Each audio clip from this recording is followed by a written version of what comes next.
নমস্কার দর্শক বন্ধুরা, আপনাদের সকলকে স্বাগত জানাচ্ছি রেফ স্পোর্টস বাংলার এক নতুন উপস্থাপনাতে। আর মাত্র কিছু ঘন্টার অপেক্ষা, তারপরেই কিন্তু এফকে আহাল তারা কিন্তু কলকাতা শহরে পা রাখতে চলেছে। এবং তার কারণ হচ্ছে 16 তারিখ মোহনবাগান কিন্তু তাদের ACL 2 এর যাত্রা শুরু করতে চলেছে, গ্রুপ স্টেজের যাত্রা। প্রথম প্রতিপক্ষ কিন্তু এই আহাল ক্লাব তুর্কমেনিস্তানের।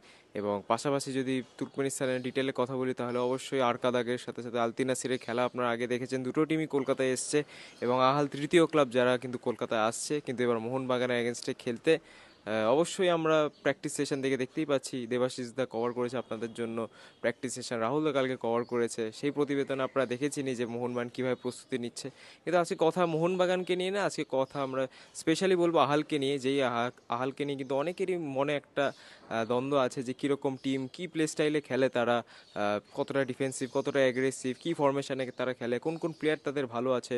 তো এই জিনিসগুলো ইন্টারনেটে খুব একটা ভালোভাবে অ্যাভেলেবেল নেই। আমরা বাকি টিমের এগেনস্টে যেটা দেখতে পারি যে ইউটিউবে গেম প্লেস অ্যাভেলেবেল থাকে, বাট এই আহালের কিন্তু গেম প্লে সেরমভাবে অ্যাভেলেবেল নেই। হ্যাঁ, 2 বছর আগের গেম প্লে আছে যখন তারা এফসি চ্যাম্পিয়ন্স লিগ খেলেছিল, বাট তাছাড়া সেরকম নেই। বাট আমরা আজকে একটা অন্য প্রচেষ্টা নিয়ে আপনাদের সামনে এসেছি, যেখানে আহালকে নিয়ে একটা ডিপ ডাউন অ্যানালিসিস করব। আহাল কীরকম টিম, মোহনবাগানে কোন কোন জায়গাতে চান্স আছে, এবং মোহনবাগানকে কোন কোন জায়গাতে ভালো খেলতে হবে যাতে আহালের এই পরীক্ষাটা তারা উতরাতে পারে।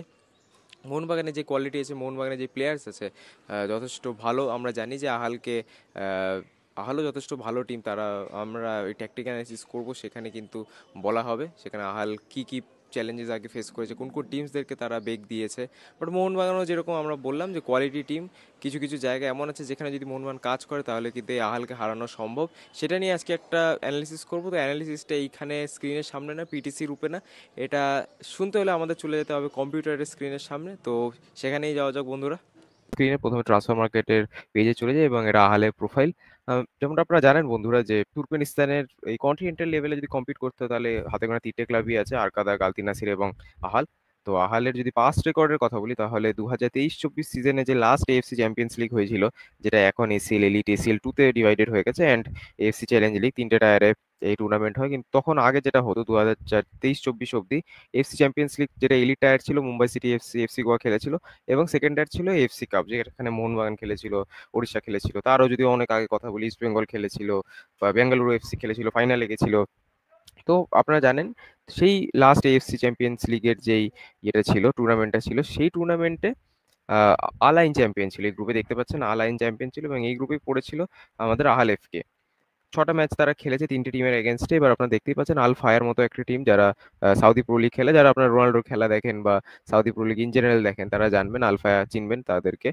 তাদেরকে 1-0 গোলে হারিয়েছে, উইচ ইজ গুড। একটা সাউদি প্রো লিগের top division club Al Fayha, তাদেরকে হারানো। পাক্তাখোর, উজবেকিস্তান যে উজবেক লিগ আছে, সেটার one of the best teams, পাক্তাখোরকে ড্র করানো তাদের হোম গ্রাউন্ডে, which is again very good. বাকি আলাইনের সাথে দুটো ম্যাচ খেলেছে, তারা দুটো ম্যাচই হেরেছে, কিন্তু ভালো বিষয়টা হচ্ছে হোম গ্রাউন্ডে তারা কিন্তু 2-1 গোলে হেরেছে। একটা চ্যাম্পিয়ন টিম, একটা এশিয়ার বেস্ট টিম সেই সিজনের, যারা এই টুর্নামেন্টে পুরো জিতেছিল, তাদের এগেনস্টে জেতা মানে 2-1 গোলে হারা কিন্তু খুব একটা খারাপ রেজাল্ট না। বা অবশ্যই তাদের অ্যাওয়েতে পাক্তাখোর হোক বা আলাইনের হোক, তাদের এগেনস্টে হেরেছে অ্যাওয়েতে বাজেভাবে। কিন্তু হ্যাঁ, এই স্ট্যাটগুলো দেখে আমরা এইটুকুনি বুঝতে পারছি যে আহাল কিন্তু সহজে ছাড়বার টিম না। আপনারা দেখতেই পাচ্ছেন যে আল আইনের কাছে যে হেরেওছে 4-2 গোলে, দুটো গোল দিয়েছিল তারা। পাক্তাখোরের এগেনস্টে ক্লিন শিট পেয়েছিল পাক্তাখোর। তাছাড়া যদি 1-1 ড্র বলি, আলফায়ের কাছে হেরেছিল তারা 3-1 গোলে।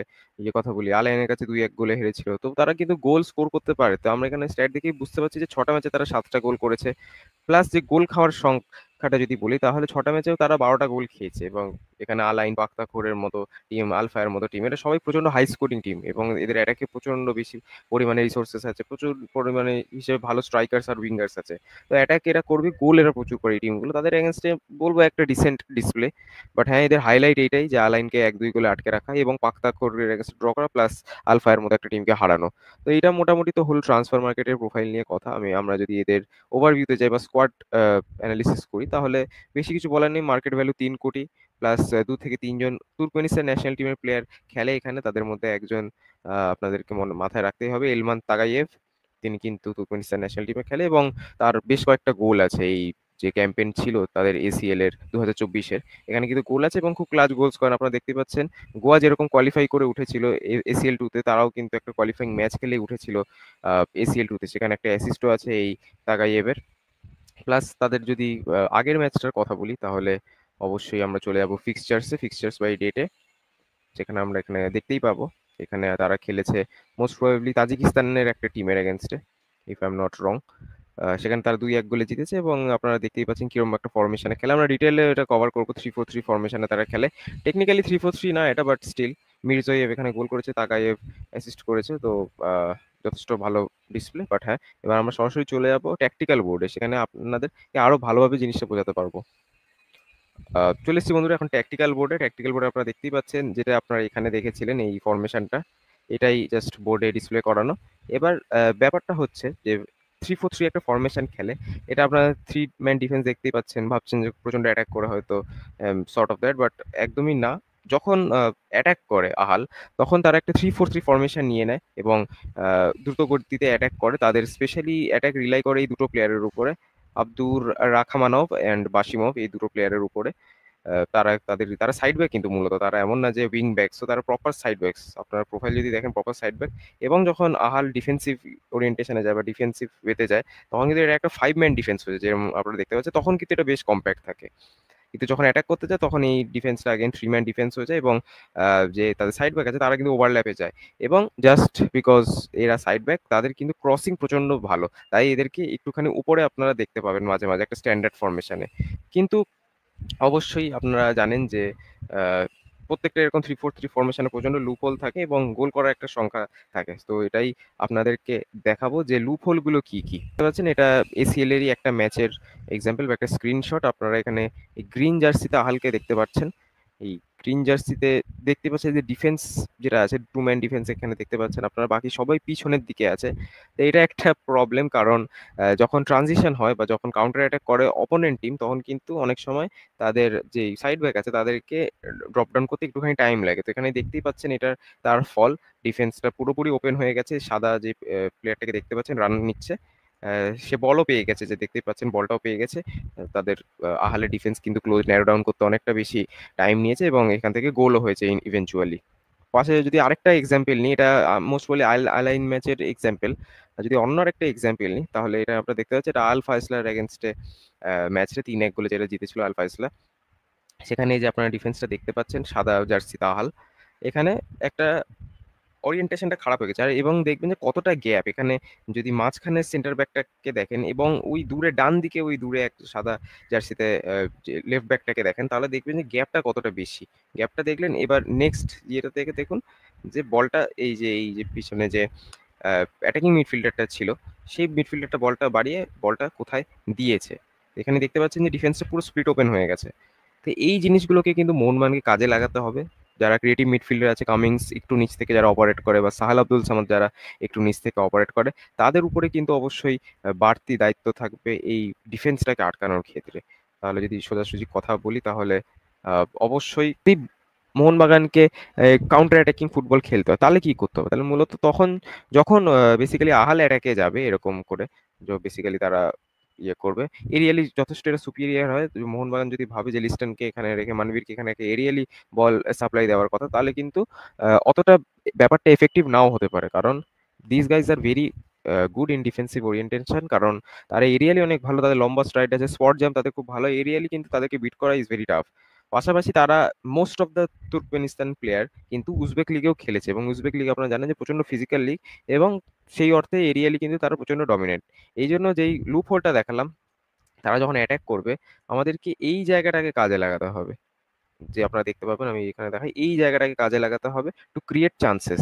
এবার এখানটা অবশ্যই সেট পিসের কাজও হতে পারে, এখানটায় ফ্রি কিক জেনারেলি জিতে হোক, বা এখান থেকে থ্রু বল দিয়ে, যে যদি কামিংস এখানে থাকে, বা আমি যদি এখানটা ম্যাকলারেনকে রাখি, বা এখানে যদি কামিংসকে রাখি, ম্যাকলারেনকে এখানে রাখি, এখানে যদি আমি কামিংসকে রাখি বেসিক্যালি। সো এখান থেকে থ্রু কিন্তু দিতে হবে, এবং যেই আহালের ডিফেন্স আছে, ডিফেন্সটা ওপেন হবেই, 100% ওপেন হবেই, চান্স দেবে। কারণ আহাল যখন ট্রানজিশনে যাবে, অফেন্সিভ থেকে ডিফেন্সিভ ট্রানজিশনে যাবে, তখন কিন্তু আহাল চান্স এরকম স্পেস দেবে। এখানে ম্যাকলারেনের মতো স্ট্রাইকার যে কিনা বলতে পারেন যে রান আপ খুব ভালো এবং খুব ছোট জায়গা থেকে অপারেট করতে পারেন, এরকম জায়গা থেকে, বা আরো যদি ন্যারো ডাউন আমি করে দিই ম্যাকলারেনকে, এখান থেকে কিন্তু সুন্দর রান নিতে পারবেন। তো ম্যাকলারেনকে এইসব স্পেস কিন্তু ইউটিলাইজ করতে হবে টু ফিনিশ দ্য গেম। এখান থেকে কিন্তু গোলগুলো করতে হবে। আর এটা 100% যে আহাল এরকম চান্স দেবে এবং এখানে ক্যাপিটালাইজ করতে হবে। প্লাস আপনারা সাহাল এখানে আছে, সাহালের মতো একজন প্লেয়ার, যত ক্রিয়েটিভ প্লেয়ার হয় ভালো, তত ভালো। কম স্পেসে যারা অপারেট করতে পারে, অবশ্যই লিস্টন আছে। লিস্টন এই রেঞ্জ থেকে আমরা জানি যে এই রেঞ্জ থেকে ফ্রি কিক নিতে পারে লিস্টন। তো সেট পিস অনেক কাজ করতে হবে। মোহনবাগানকে কিন্তু 20টার মতো শট নিতে হবে এই ম্যাচে। বেশি শট না নিলে কিন্তু হবে না, বেশি শট নিতে হবে। এবং 20টার মধ্যে যেন 5 থেকে 6টা শট অন টার্গেট থাকে। 3 কাঠির মধ্যে যদি শট মারতে পারে তাহলে কিন্তু ম্যাচ বেরিয়ে যাওয়ার সম্ভাবনা ভালোই আছে। যদিও আহাল প্রচন্ড স্ট্রং টিম ডিফেন্সিভলি, বাট নিজের গেম প্ল্যানে যদি মোহনবাগান ঠিক থাকে তাহলে অবশ্যই এই ম্যাচটা বেরিয়ে যাওয়া সম্ভব। তো এটাই মোটামুটি একটা ট্যাকটিক্যাল অ্যানালিসিস ছিল যে কোথায় কি চান্স আছে। অ্যান্ড অবশ্যই যদি ইয়ের কথাও বলতে হয়, আমরা যদি আহালের কথা বলি, এগুলো আপাতত সরিয়ে দিই। আহালের যদি মেন কথা বলি, মেন স্ট্রেংথ কোথায়, ওরা স্কোর কোথায় করে, বেসিক্যালি আহাল একটা ডিফেন্সিভলি খুবই স্ট্রং টিম, যেটা বারবার আমরা জোর দিচ্ছি, বারবার আমরা বলছি। এবং মূলত তারা যদিও ডিফেন্সিভ ট্রানজিশনে থাকে, ধরুন একটা 5 ম্যান ডিফেন্সই তারা যাচ্ছে, বা মোহনবাগান অ্যাটাক করছে, প্রেস করছে, একটা 5 ম্যান ডিফেন্সে তারা আছে। এবং বাই চান্স ধরুন এখানে কেউ একজন বলটা উইন করে নিল, ধরুন এখান থেকে ক্লিয়ার করে এখানে ওরাজov বল উইন করলো, ও ডাইরেক্ট দেবে বেরেনভকে, এবং এখান থেকে রান আপ নিয়ে না ডাইরেক্ট ও বলটা দেবে মির্জোয়েভকে। এখান থেকেই ওদের গোল ফিনিশ করে দেওয়ার কিন্তু একটা ক্যাপাবিলিটি রয়েছে। বা এখানে তাগাইয়েভ আছে, তাগাইয়েভ যথেষ্ট ভালো। এরকম একটাই রান আপ বেসিক্যালি ওরা নেয়, এখান থেকে মির্জোয়েভ পায়, তারপর তাগাইয়েভ পায়। তাগাইয়েভ কিন্তু এখান থেকে স্কোর করার যথেষ্ট চান্স আছে, এবং প্রচন্ড ক্লিনিক্যাল, ওরা কাউন্টার অ্যাটাকে প্রচন্ডভাবে ক্লিনিক্যাল এই আহাল টিম। প্লাস অবভিয়াসলি তাদের ডিফেন্সিভ ওরিয়েন্টেশন, এবং তাদের কিন্তু এরিয়াল যে ডমিনেন্স সেটাও অনেক বেশি। তারা অবাক হবে না যদি এখানে 30 নম্বর প্লেয়ার এখানে এভাবে ক্রস দেয় এবং স্ট্রাইকারদের মিট করে। সেম বাসিমও যথেষ্ট ভালো ক্রস দেয়। সাইড ব্যাকসদের ভালো ক্রসের জন্য কিন্তু এরিয়ালে এরা প্রচন্ড সুপিরিয়ার। তো এইগুলোকে কিন্তু মোহনবাগানকে নজর রাখতে হবে। খুব একটা যে মাঝখান থেকে ক্রিয়েটিভিটি হবে, ওপেন প্লে থেকে গোল হবে, সেটা নাও হতে পারে, চান্সেস আর লেস। বাট তারা যে মোহনবাগানকে বেগ দেবে না এটা কিন্তু না না ভাবলে ভুল হবে। তারা কিন্তু যথেষ্ট ভালো টিম এবং এক্সপিরিয়েন্স আছে টপ লেভেলে খেলার। এটা অবশ্যই একটা উল্লেখযোগ্য বিষয়। তো মোটামুটি আজকের ইয়েটা এতটাই, প্র্যাকটিক্যাল অ্যানালিসিস আমরা একটা করলাম যাতে আপনাদের বুঝিয়ে দিতে পারি যে আহাল কিরকম খেলতে পারে। মাঝখান থেকে কিন্তু জায়গাটা ক্রিয়েট করতে হবে, অ্যান্ড দ্যাটস অল। এর থেকে বেশি নিশ্চয়ই কোচ মলিনা আরো বেটার জানবেন তাদেরকে কিভাবে আটকাতে হবে। So this is from our side. এই ট্যাকটিক্যাল অ্যানালিসিসটা একটু অন্যভাবে করলাম আমরা। আশা করবো আপনাদের ভিডিওটা ভালো লেগেছে। এটা একটু অন্য টাইপের প্রচেষ্টা ছিল, কারণ সব জিনিস এরকম সামনাসামনি বলাটা সম্ভব না। আপনাদের বুঝতেও কোথাও না কোথাও অসুবিধা হবে, একটু কম্পিউটারের সাহায্য নিলাম জিনিসটাকে বোঝানোর জন্য। আশা করব আপনাদের এই ভিডিওটা ভালো লেগেছে। যদি ভালো লাগে তাহলে অবশ্যই চ্যানেলটাকে সাবস্ক্রাইব করবেন, এবং অবশ্যই ভিডিওটাকে যদি লাইক করবেন, লাইক করুন, আপনাদের উপরে সম্পূর্ণ। আপনার সাথে দেখা হবে পরবর্তী ভিডিওতে। ততদিনে ভালো থাকবেন, সুস্থ থাকবেন, এবং নমস্কার।